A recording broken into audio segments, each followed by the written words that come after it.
Hello everybody and welcome back to another ESO patch notes video with me, Sherman. Today we're going to be taking a look at the update 29 combat changes and things like that. So like it's mainly going to talk about like how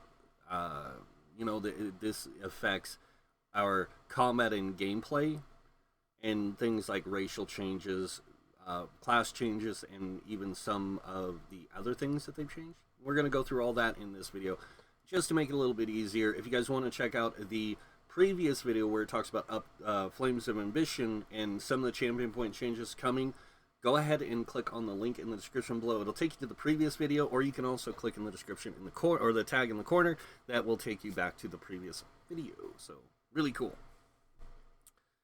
Gaining resistance for a particular damage type no longer grants immunities to its respective stat effects. This adjustment adjusted racial passives that once granted immunities to make up for loss.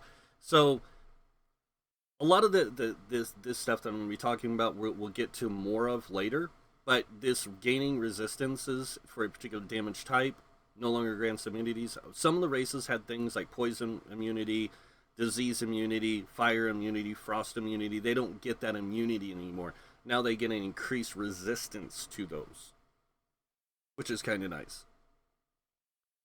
So, monsters no longer have random chance to apply status effects such as burning, poison from their attacks naturally, and will only apply these status through intentional means when designed as such. The adjustment should help lower combat variance in some encounters where you seemingly take extra damage that is outside of your ability to naturally counteract, such as against overchargers who could apply a concussed status effect, causing you to take more damage from all sources. Alright, fixed many issues where abilities, item sets, and passives that dealt damage had an incorrect chance to proc their respective status effects. In most cases, this was a reduction from 10% of the value, most appropriate to their attack type. You can find out more about the base changes to applying status effects under the Help Combat Elemental status effects in the game itself. So if you go into the game, you hit Escape at the top of the top bar at the top of the screen where you click on like your character, your quest, all that kind of stuff. At the very end, there's a question mark. You click on that. Go to the combat section in that area, go to elemental status effects, and this is going to apply to a lot more than just a few things. This is like all status effects, and that's something else that got adjusted with this update.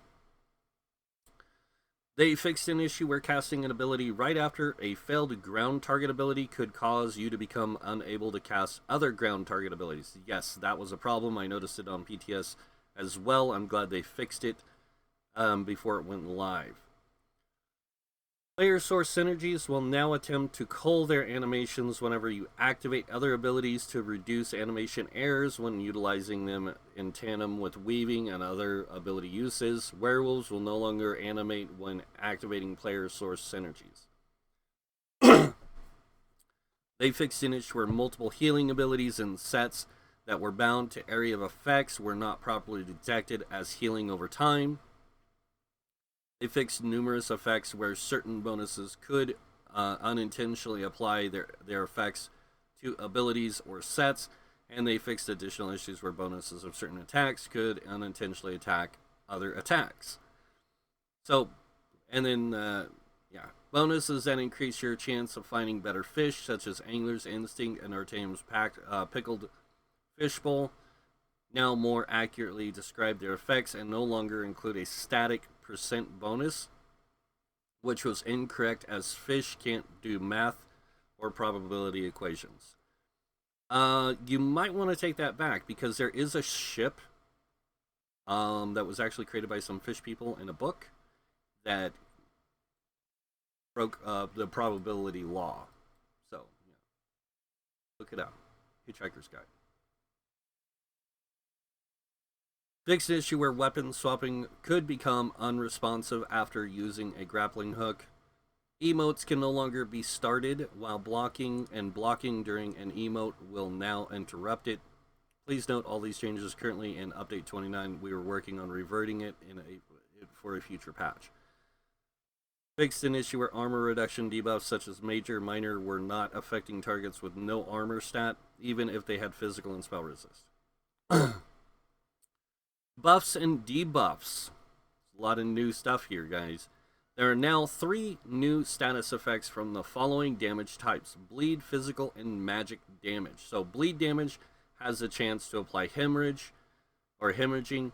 It deals slightly weaker damage than burning over 4 seconds and applies minor mangle to targets while affected. So if you guys don't know what that is, basically it will do damage over time for 4 seconds, and minor mangle reduces the enemy's hit points by a certain amount. Now, I think minor mangle is 5% and major mangle is 10%. I don't remember the exacts because not a lot of people use it. It was only applied to one ability in the destruction staff line, so having it somewhere else will be kind of nice. Physical damage has a chance to apply sundered, which is basically like a small damage over time, and minor breach. So that's kind of cool. You have, depending on the way you're doing physical damage, it varies between a 1% chance to apply it to a 20% chance to apply it. Or 40, I think, or something like that. It's enchantments are going to have your best of chance of applying a status effect. Magic damage has a chance to apply overcharged. It deals minor damage, and it also applies minor magic steal for 4 seconds. This is really interesting that they have these 3 status effects that do things that weren't as easy to get before. Like minor breach was an easy thing to get before. Now it's going to be really easy to some degree. But on PTS, what I noticed is with a lot of status effects, like depending on what tool you're using to apply the status effect, enchants will always be the easiest one to apply status effects with. And if you're using an enchant on a charged weapon, you're going to have an even easier time applying status effects because it's almost like a 100% guarantee. If you're not using a charged weapon and you're using an infused weapon, which gives you a greater effectiveness of the thing, you will have roughly like just a flat 20% or 40%, I don't remember, a bonus, or 30. It's 20, 30, or 40, somewhere in there, to apply it. Now, you can adjust this as well through your CP, and you can actually get that up to a 60% increase to that 30%. So it'll be 60% of 30% added to it. It's really weird how they do it, but it works out really well. And it makes it a lot easier to apply status effects through enchants, which I love. And I can't wait to get a hold of this on live now. The next thing, they fixed an issue with some of the status effects such as disease, chilled, concussed could fail to be recognized as status effects from sets and passives when stated while under the effect of a status effect. Fixed an issue where some immobilizes were improperly labeled as status effects. Minor brittle fixed an issue where this debuff could not be applied via the chilled status effect if a target had a longer duration of minor maim active. Reduced the bonus value of the following buffs to 30%, down by 40%. So major endurance, major fortitude, major intellect, and they reduced the value of these to 15%, down from 20. Minor endurance, minor fortitude, minor intellect. Developer comment basically says the reason why they did it. Not much of a reason. Fixed an issue where lifesteal and magicka could fail to grant resources and could remove those that granted their effects from stealth. Dragon Knight, Ardent Flame, Lava Whip, Molten Whip, Morph fixed an issue where the weapon and spell damage for this passive did not appear in your character sheet. So many new things to do in this update. I see these things sometimes and I go, man, that weapon spell damage is going to be really awesome now on a Dragon Knight. If you know, like, what I'm saying here, because like with all the new changes, hybridizing a character is really easy, and this is going to play really well into that. Alright, Draconic Power. Dark Talons, this ability, and the Choking Talons Morph now deal flame damage rather than magic damage. The Ignite synergy now also deals flame damage rather than magic damage. And Earthen Heart, Petrify, Shattering Rocks. This morph now heals you when the stun ends on the enemy rather than causing the enemy's next attack to heal the target. This will also fix numerous issues where the heal belonged to the attacker and used their stats rather than yours. Gravelord, Frozen Claws fixed an issue where the ultimate in this morphs could return as damage over time in some cases. Oh, I do want to talk about that real quick. So there's 3 types of damage now. There's single target, there is area of effect, and then there is damage over time. Now, these 3 types of damage have always been in the game. So you have, this applies to healing as well. You have single target healing, area of effect healing, and then you have healing over time. And I really like that they have like play and counterplay to that with the defenses as well. So you have reduction to single target, reduction to area effect, reduction to damage over time. And all of this stuff is in the new CP system. Assassination, mark target, fixed an issue where this ability and morphs sourcing of major breach would be removed if the ability was recast while still actively on the target. This effect will now be considered 2 negative effects instead of 1. One of the major breach and another of the marked target, and that grants the caster resources if the marked target dies after a certain time. Okay, cool. Shadow, Consuming Darkness. Now this is Nightblade, of course. Hidden Refresh, heal ticks now ticks once every second rather than every half second, and just total, it's be roughly the same. I'm really glad they fixed this, or changed this to that, because I think it's going to better affect the Nightblade as a healer, because Hidden Refresh was a great healing skill for the healer. Let's see. Healing, or while this synergy is active, it now displays what it does when you hover over the active effect table, or tab. Veiled Strike, Surprise Attack. This morph now applies Sundered status effect on hit rather than reducing the target's physical resistance by 5%. So this basically does the reduced, the same thing as up here, what it says about Sunder. It does the little bit of damage and minor breach. That's actually really cool for the Nightblade to have kind of an extra damage over time effect on an ability with the minor breach. Even though the 5% physical resist reduction was cool, this will play out a lot better because now it applies to both physical and spell damage. Siphoning, Cripple, Debilitate. This morph now applies the overcharge status effect once each tick, rather than applying minor Magic of Steel for the duration. This will also fix a issue with where Magic of Steel could be removed if you recast this ability early. So this is kind of cool. So when you cast this, it's going to apply overcharge, which is a little bit of magic damage over time, plus the minor Magic of Steel for 4 seconds. I like it. And it works out really well for Nightblade in the Magicka DPS sense, because Cripple does damage over time anyway, so. And it slows the enemy. Sorcerer, Dark Magic, Crystal Shard, reduce the damage of this ability in Crystal Fragments morph by approximately 2% to match their proper range cast time standard. Daedric Mines, fixed an issue where this ability and its morphs were considered area of effect attacks despite only hitting 1 target per mine. And they fixed an issue where these abilities could return the damage, return as damage over time in some cases. Daedric Summoning, Daedric Curses, fixed an issue where this ability and its morphs could cause your next animation to hitch or jitter. I did notice that on live, but didn't really notice it much on the PTS. It did happen on occasion, but it was really rare. Stormcalling Overlord. Overload fixed an issue where the heavy attack from Ultimate and its morphs could return as damage over time in some cases. And then the Templar, Adric Spear, Burning Light. This passive now has a 3-second window between each stack rather than a 1.1 second window to reduce the cadence in which you must consistently attack with an Adric Spear ability. Dawn's Wraith, Solar Flare. They reduce the cast time of this ability in Dark Flare morph to 0.8 seconds down from 1, reduce the damage by approximately 21%, and reduce the cost of all versions of this ability to 2,700 down from 2,970. The nice thing about Solar Flare is that even though they reduced the damage, because they gave us a 1,000 increase in spell damage, it actually kind of counteracts that 21% loss. And it's funny that the devs say what they do. Similar to other cast abilities, we've taken the approach to quick cast time to help make this ability easier to weave within the 1 second global cooldown.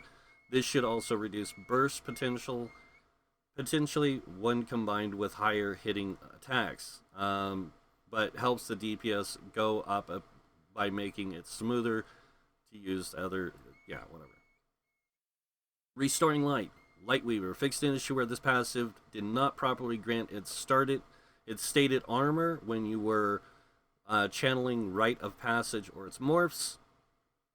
Warden Winter's Embrace Frozen Gate fixed an issue where the damage from this ability and its morphs could return as damage over time. In some cases, it's just direct damage. Bow. Heavy attacks with the bow has a completely new reload animation that is faster and smoother than before, with 100% less jitters, and the power of a sober mind does wonders on the battlefield. They're not lying. Accuracy. The passive now grants critical chance rather than weapon critical, so it applies to both magic or weapon crit and spell crit, which is awesome. And rank 2 now grants 6% critical chance, up from 5. So actually really nice. Snipe reduced the cast time of this ability by 0.8% from 1 to 0.8 seconds, down from 1. And this ability and morphs now have a much faster and smoother animation. They aren't lying. They did reduce the damage by 21%, but remember what I said about the 1,000 spell damage? It also applies here with the 1,000 weapon damage. So you still get that higher chance of applying this damage. It's just not the same as it once was. Reduce the cost, increase the travel speed, and focus aim. This morph now ranks up in cost reduction rather than the 1.1% damage. And the final cost is $24.30, which is really cool because it's super cheap now. And they kind of explain here similar to the solar flare change to crystal shards, flames, da-da-da. Wall of Elements, fixed performance issue or unstable wall of frost morph. It's actually working now. Dual wield, blade cloak. Deadly Cloak reduced the visual and audio effects of this ability to affect to once every 2 seconds rather than every second to make it less obnoxious. Note that it will deal damage every second. Rin, Thriving Chaos, this morph's hitbox now more accurately matches its visual effects, resulting in a significant area of effect increase. And it is a much greater increase. Twin Blade and Blunt reworked this passive to grant the following bonuses. So this is actually really good, except I do think that it would have been better if they did the axe and maces opposite with what they offer. So, axes now increase your chance critical damage and healing done by 2 and 4% per axe rather than having a bleed.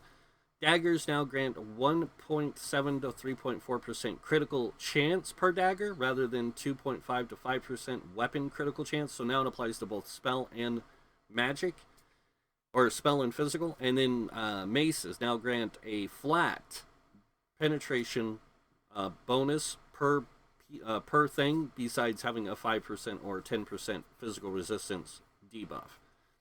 This armor penetration applies to both spell resistance and physical resistance, so it's really cool. And swords now grant a flat weapon damage per sword rather than increasing the damage done by 3 to 6%. So the weapon damage applies to both spell and physical damage. And I think that if they clarified that a little bit better, it would have been a lot better. So the 142 weapon damage per weapon will apply to both your spell and physical. So it's really nice. Developer comments here kind of explain why they did this previously. These passives was too binary in terms of which was viewed as the best, so we made some adjustments to make it more clear, as well as more universally helpful. We've opted to remove the passive bleed chance, as the effect could carry over after activating, making almost guaranteed pick. Maces also felt punishing and awkward because they became weaker the more you reduce the target's resistances. So we moved it to a flat bonus instead. And swords often didn't scale the way they appeared and seemed stronger than they were. So we moved to a more easily discernible power increase, and additionally, all of the effects now apply to any attack rather than only martial-based attacks to assist hybrid builds and general accessibility. I love it. Two-handed also had the same rework, but of course greater, because it counts as 2 weapons instead of 1. So you get the 4 to 8% instead of the 2 to 4, and you get 3,300 armor penetration rather than the 1,650 times 2, kind of thing. And then you also get 284 weapon and spell damage. This is really gonna be amazing in this update. When you get a hold of this, these changes, you're gonna be really surprised. Soul Magic, Soul Strike fixed an issue where this ultimate and its morphs could fail to trigger. Other sets that had while in combat, okay. Vampire Mistform fixed an issue. This ability and its morphs could cancel themselves while falling. Fixed an issue where the abilities could fail to grant proper CC immunity in some cases. Fixed an issue where attempting to use this ability after using a cast time ability would cause you to enter and immediately leave the form. And then the final part, fixed an issue where you could unintentionally gain the benefit of certain sets while channeling this ability and its morphs. This ability and its morphs now also disable your health, magic, and stamina recovery while channeling rather than just magicka. And then they explain why. Currently, Mistform and its morphs are proving to be far too powerful at helping players reset fights in their favor, gaining tremendous damage mitigation while also recovering their resources to get back in the fight, making vampires incredibly frustrating to fight against. While we want to give the playstyle another tool to disengage from a fight until they have better opportunity to attack, their current ability is just too strong. Hircine's Bounty. This is Werewolf. Hircine's Fortitude reduced the health and stamina recovery cap of this morph down to 333, down from 666. Thank you, because that number's bad. It's evil. Just kidding. It's actually not a bad number. Unless you worship that guy. Pounce, Brutal Pounce fixed an issue where the Brutal Carnage damage over time was not properly inheriting the damage increase from Carnage rank up progression, while this will result in approximately a 3.3% damage increase of this morph's bleed. Savage Strength, this passive now grants major resolve on both ranks rather than increasing your armor by 5 to 10,000. This was done to tone down some of the staggering defenses that werewolves could obtain with little to no effort. It's a nerf, but honestly, werewolves are so powerful anyways, you're really not going to notice that much. Werewolf Transformation Pack Leader, the dire wolves summoned from this ultimate no longer taunt enemies and cause them to behave erratically since they cannot be targeted. That was an issue I noticed, that when you had the Pack Leader and the dire wolves would taunt the enemy, like the enemy would stand there and didn't know what to do because of the fact that the dire wolves can't be targeted. Alright, Fighters Guild, new change, Banish the Wicked. This passive now grants 1, 2, 3 ultimate whenever you kill an enemy, while you have a Fighters Guild ability slotted rather than restoring 3, 6, 9 ultimate whenever you kill an undead, danger, or werewolf. This is going to make this ability so much better, because now all you have to do is slot a Fighters Guild ability, and anytime you kill any creature, you're going to gain ultimate, which is going to make ultimate gen awesome. Dawnbreakers for forever. Alright, Mage's Guild, Entropy. Fixed an issue where this ability and source could cause your next animation to hitch or jitter. Spell Symmetry. Fixed an issue where casting this ability could desync your magicka bar. Psijic Order, Time Stop, Borrowed Time. Fixed an issue where this ability's visual effects last longer than the debuff.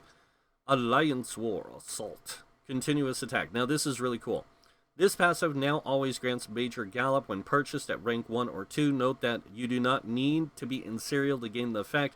This means that once you purchase this passive at any rank, you will always have Major Gallop active on you, regardless of where you are in the world. So that's actually one I'm really excited about using. Rapid Maneuvers, this ability and its morphs no longer grant Major Gallop at cast since it's no longer necessary. Reduce the cost. And fixed an issue where this ability could fail on nearby innocents if they are set to prevent attacking. Racial. Slightly adjusted some racial passives now that champion points have been reworked, and a few standards within our set bonus efficiency system have changed.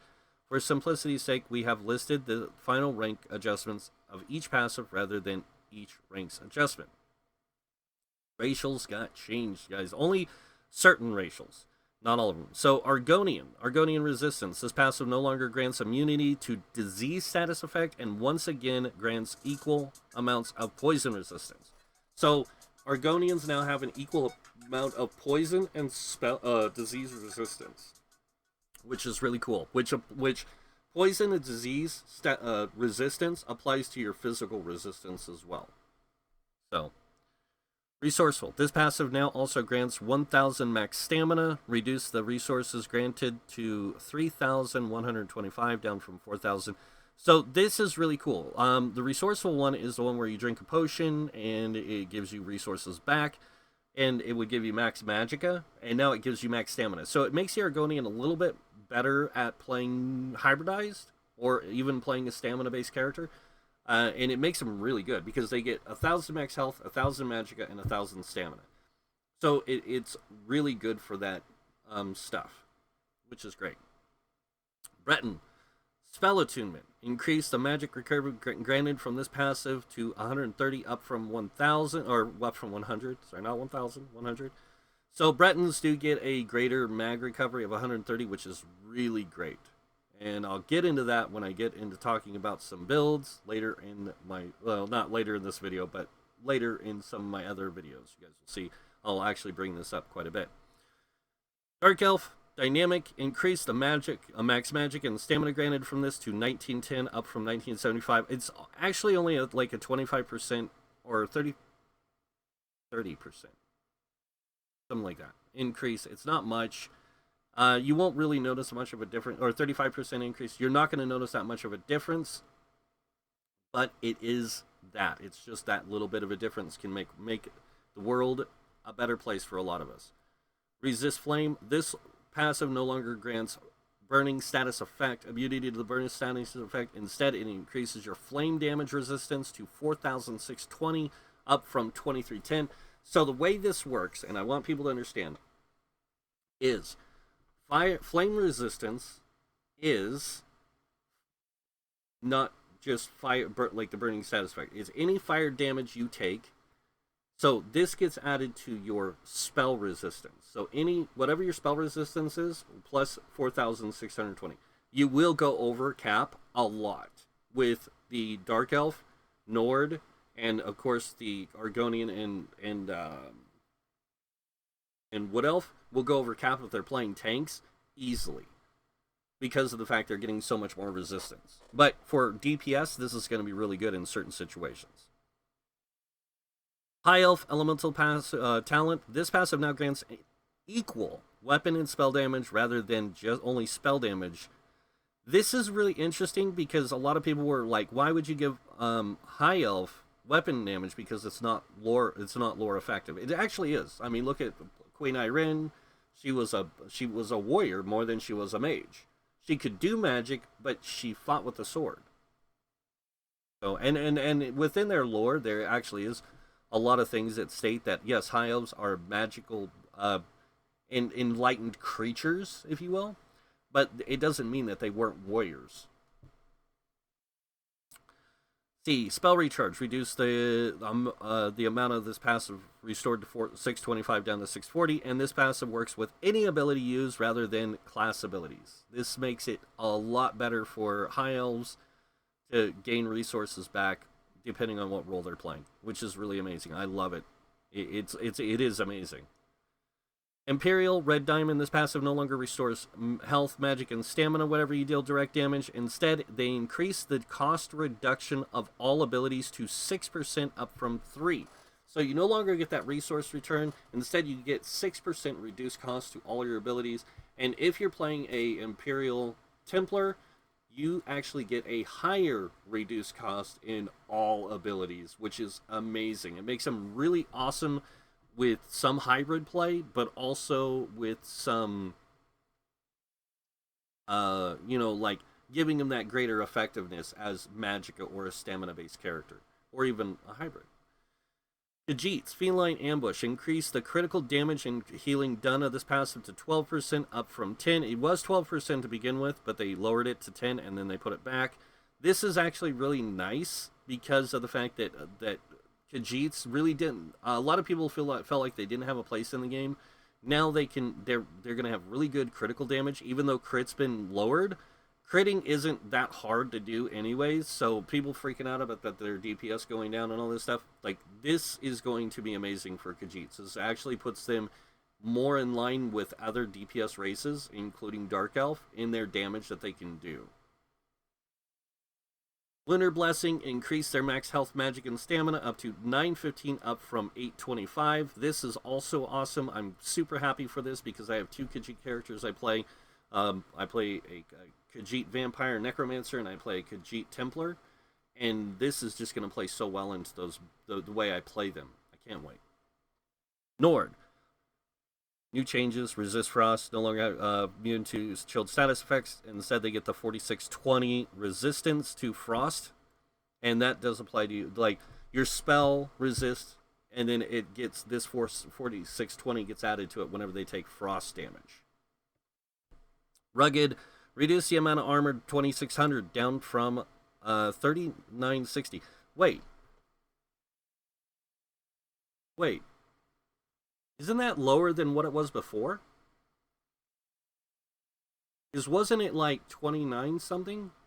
Or was it even lower and they updated? Because I don't remember it being a flat 2600 on the PTS's first patch notes. They might have made an adjustment here, guys. I don't know, but it's really not as bad as people make it out. They are still physically the most resistant damage. Like, they have the most damage mitigation of any race in the game because they get that natural armor resistance. Orc. This is one a lot of people aren't happy about. I'm super excited for it. Brawny, reduce their max stamina down to 1,000. Down from 2,000. I wasn't too concerned about this. I was more concerned about the Swift Warrior passive. This passive now grants weapon and spell damage rather than just weapon damage. So they get equal weapon and spell damage, like the High Elf and like the Dark Elf. It's awesome.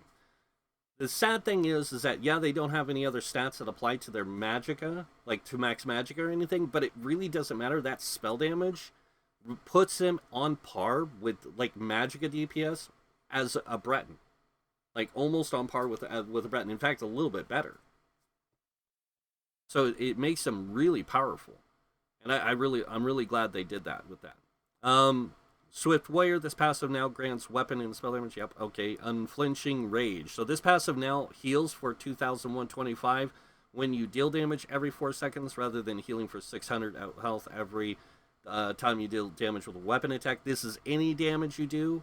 It will heal you, and that happens every 4 seconds. Makes it really powerful. And they fixed the issue where this passive was not considered a proc, and they healed. The heal from this passive can no longer critically strike. I think that's why they adjusted it to a flat 2,000 something, because before, when you could crit heal with it, depending on how much healing factor you had on your character, you could get 3 to 4k out of it sometimes, even from that 600 measly health. It was ridiculous. Redguard, Adrenaline Rush. They increase the stamina restore this passive to 1,005, up from 950. That is a 55% or a 55-point increase. It's actually quite nice. And the passive now procs on any damage done rather than just direct damage. This makes it really interesting for hybrid play. And I know a lot of people say, well, what do you mean? Hybrid play, like having a source of stamina return, or even as a DPS, having a stam DPS, having a source of stamina return, or even as a Magicka character, having a source of stamina return after you dodge roll or block, that's going to be great for you. This is going to make your resources with stamina a lot easier to manage. Wood Elf, Hunter's Eye. The movement speed and armor penetration granted for this passive no longer require you to roll dodge to gain, and instead are permanent effects. So they decreased the movement speed bonus to a flat 5%, down from 10, and they reduced the armor penetration to 950 down from 1500. But this 5% and the 950 are permanent. You get this all the time. You don't have to dodge roll. You don't have to do anything fancy. You just get it naturally, and it's They resist affliction. This passive no longer grants immunity to poison status effects, and once again grants an equal amount of disease and poison resistance.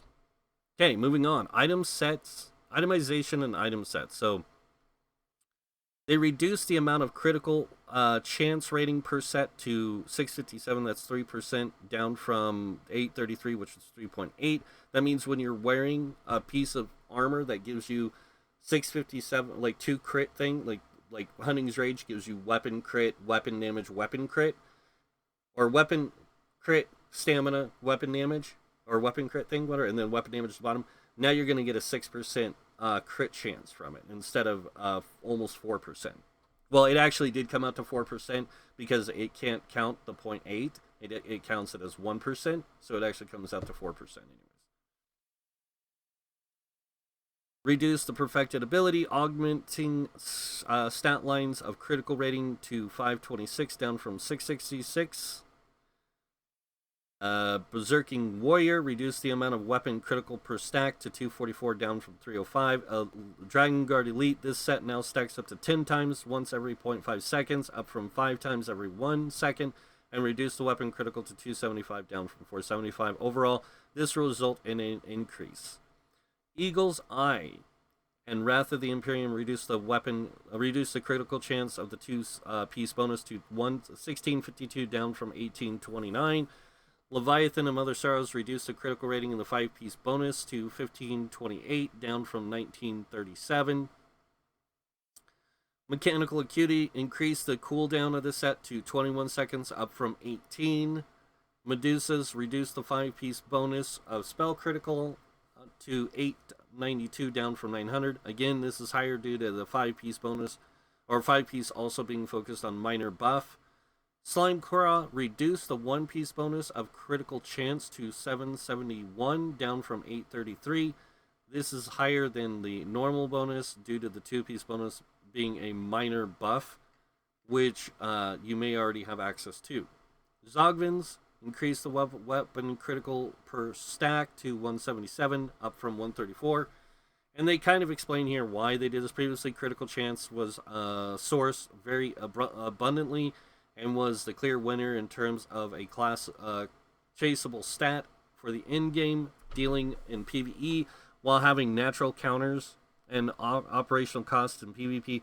The main source of this issue was the fact that standard rating of critical chance granted was too high, meaning item sets and passives that granted it were out of line with compared to other stats like weapon and spell damage or penetration.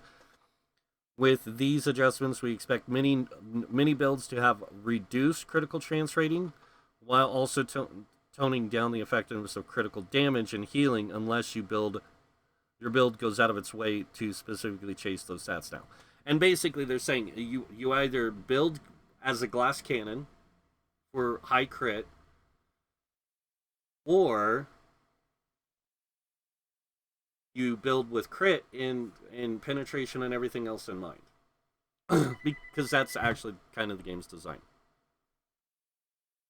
Alright.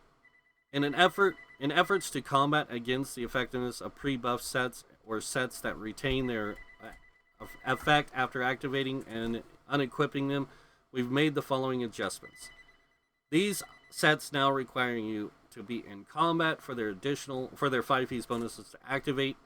All Halls of Fabrication, unique sets, Armor Master, Elfbane, Jovield's Guidance, Mysterious Service, Moon Dancer, 7th Legion, Shroud of the Lich, Spectre's Eye, Tooth of Lorcas, Locus, it's whatever, Undaunted, Infiltrator, and Weaver.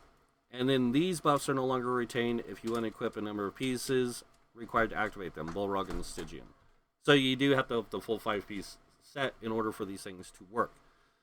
Alright, moving on now. Crafted. Adept Rider, this set now permanently grants Major Gallop and Major Expedition when worn, rather than granting Major Evasion while mounted and creating harmful area of damage, blah blah blah. Dungeon and Arena sets. Deadwater's Guile, this set now only activates on killing blows rather than shared killing blows in order to help reduce stacking effectiveness of the set in large groups. Rosarco's Claws, this set now grants 129 weapon damage on the 5-piece bonus, and they decrease the weapon damage granted per bleed on enemies to 103, down from 133.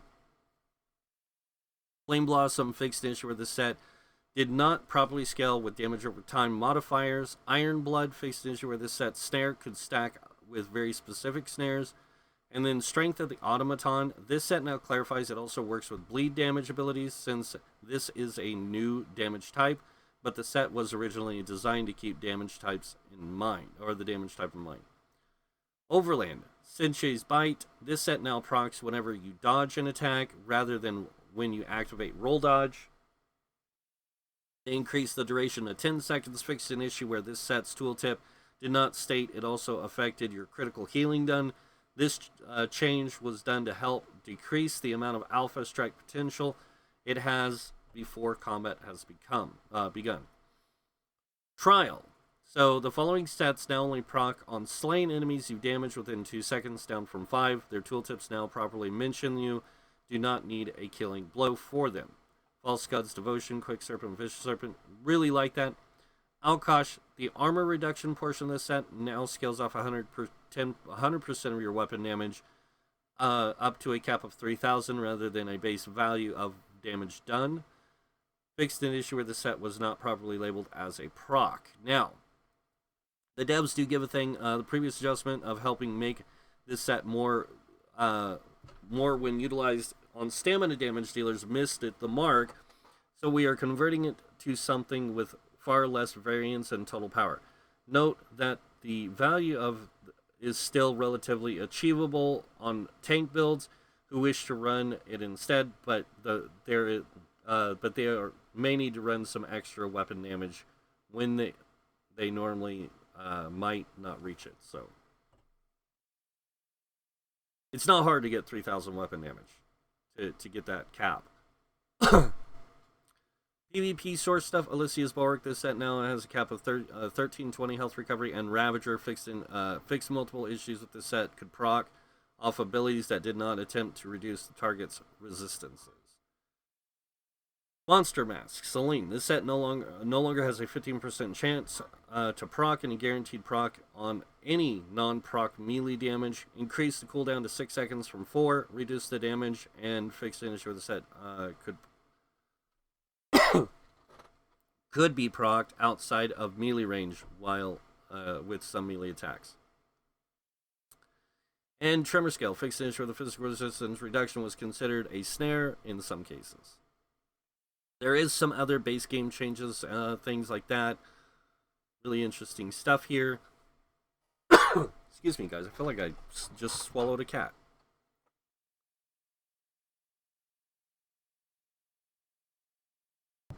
And then this one moves several mementos thing here. Really interesting. But that's pretty much it for the patch notes. There is some other stuff in here if you want to read through it. Like I said, there is a link in the description that will take you to the patch notes on this. And I did want to mention this real quick. So notable fixes adjustments since patch 6.3.4 made numerous adjustments to battle leveling bonuses to tone down some of the power spiking seen with some stats, specifically with weapon and spell damage and health. And this made the new player experience where they were just too overpowered. And then Misform fixed an issue where you could unintentionally gain the benefit of certain sets while channeling. Alright. I'm going to have to quit this video because I'm going to die if I don't. Just kidding. I'm going to choke to death on my own coughs, though. So that's pretty much it for this patch, guys. A lot of new changes coming in. Lots of good things, in my opinion. And after doing a lot of testing on PTS, I can tell you that all this stuff works out really well in the end. Don't think of it as a nerf. Think of it as a benefit. And like I said, there are certain things I am not happy about. One of them being the change to CP, where it kind of locks you into specific roles, DPS, tank, or healer. But it's kind of the idea of the game that you're going to play one of 3 roles anyways. You know, it does have the Trinity system. It just enforces it more now, so. Which is fine. They can do that. But that's pretty much it for the video. Again, hope you guys liked it. If you did, you guys know what's coming next. If you like the video, go ahead and hit that like button. If you guys want to see more videos by me, you can subscribe. And if you do subscribe, I do suggest you click that notification bell to be notified when I post new videos. This kind of helps us both out. Other than that, thank you all for watching. Until next time, have a wonderful day, and this guy might see you in game. Bye.